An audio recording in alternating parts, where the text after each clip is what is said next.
Ang kabuti sa likod ng bahay. Magandang gabi po, Kuya Ken. Ako po si Carlo, isa sa mga avid listeners nyo dito sa probinsya. Bago ako matulog, kayo lagi ang pinapakinggan ko. Matagal ko na pong gustong isend ito, pero kinakabahan ako. Pero ngayon, lakas loob ko na pong ikukwento ang nangyari sa amin. Sana po mapakinggan nyo ito. Noong nakaraang tag-ulan, damang-dama namin ang lamig sa aming lugar. Isang gabi, nagising ako dahil sa sobrang uhaw. 3:00 na ng madaling araw at tulog na ang buong bahay. Bumaba ako para kumuha ng tubig sa kusina. Habang umiinom, napatingin ako sa bintana na nakaharap sa likod ng bahay namin. May nakita akong kakaiba. Sa madilim na parte ng bakuran, may namumukhaan akong hugis tao. Nakitayo lang ito doon, nakatalikod at nakayuko. Akala ko sa una ay puno lang o malaking damo.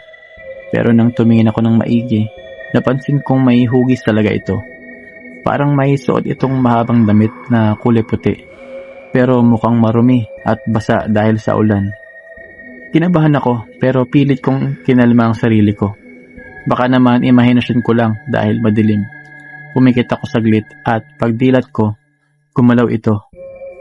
Dahan-dahan itong lumingon paharap sa bintana kung nasaan ako.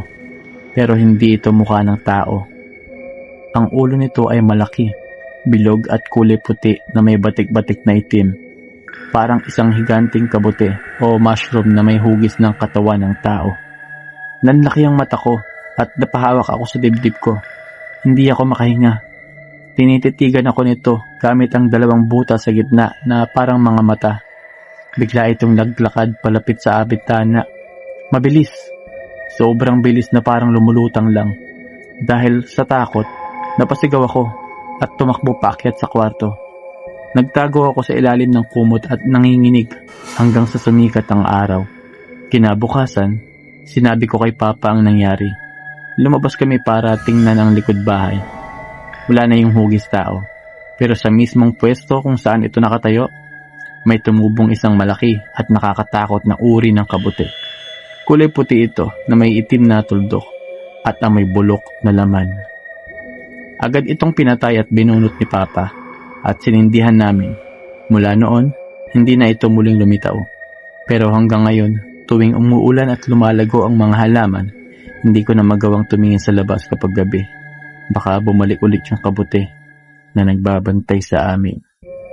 Yan po ang kwento ko, Kuya Ken. Hanggang ngayon po, hindi ko ma-explain kung ano yun.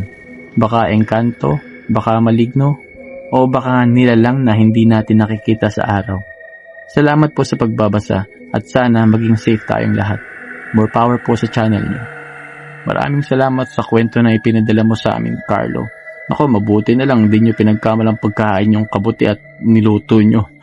At sana safe na kayo lagi at sana muli hindi na sumulpot yung kakaibang kabuti na yun. Kayo mga ka-midnight, may mga karanasan din ba kayo na kagaya nito? O mga misteryoso at nakakatakot na nangyari sa inyo? Huwag kayong mahiya. Ibahagi nyo na yan dito para malaman din namin ang kwento nyo at hanggang sa muli. Ako si Kuya Ken. Lagi kayong mag-iingat, lalo na kapag mag-isa lang kayo sa bahay at sa dilim.